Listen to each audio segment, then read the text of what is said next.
So how did you meet Dad? We moved to Dunn in 1937, and on a farm that was mother's brother's farm.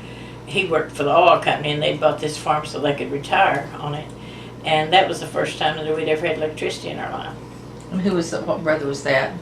Ernest. Ernest, okay, Ernest's sister, son, yes, the mom's brother. Ernest. Yeah, mother's brother. And that was the year that I was a sophomore in high school. That's when I went to Colorado City for the first time. And J.L.'s sister, Hazel, and Grady lived on the farm next to us, and then a friend of ours lived on the same farm as we did in Hassan. So they were telling me about this young man from Fort Worth that came every fall to help Hazel and Grady with their crops.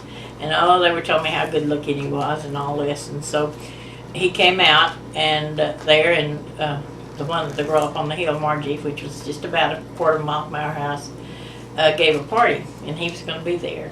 And that's the night that I met him. And as I laughed and told y'all before, I remembered I had on a straight brown skirt and a brown V-neck sweater and a real orange and green spotted figured blouse.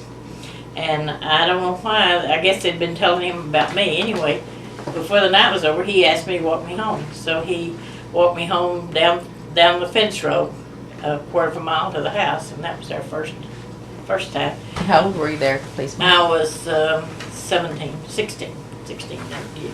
So that means Dad was? He was 20. Older man. Yeah. Oh, okay. 16-year-old. And he was going with a girl from Snyder, pretty much, when he'd come out out of the falls before he'd come out. So I don't remember whether we went together much the first fall he was out there after I met him. But then we were together at Hazel and Grady's some of the time, and I saw him quite a bit. And then the next fall, well, he got a boy to come with him from down Fort Worth and had a car. And his name was Noe Hogan, and he was a Cary Grant type. He was a handsome fellow.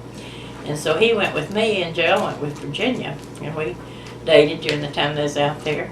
And I guess we hadn't dated very many times, and Noah decided he wanted me to marry him and go home with him. And I wasn't interested. And so when he got home that night, he packed his clothes and left jail out there afoot. And so then the next year he came back, there was another guy came with him, and we dated. I didn't date this other guy, but he dated.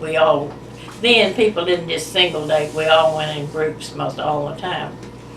But then we got to just go. Dale broke up with Virginia, and he and I, we had just been friends up till then, and we started dating just each other. And he went to work for the railroad, and he left. And the first present he ever sent me was one of those dresser sets, real pretty gold hand mirror with a comb and brush to match. And I don't know whether he sent for Christmas or for my birthday, but anyway. Then when he'd come home, well, we would date, and then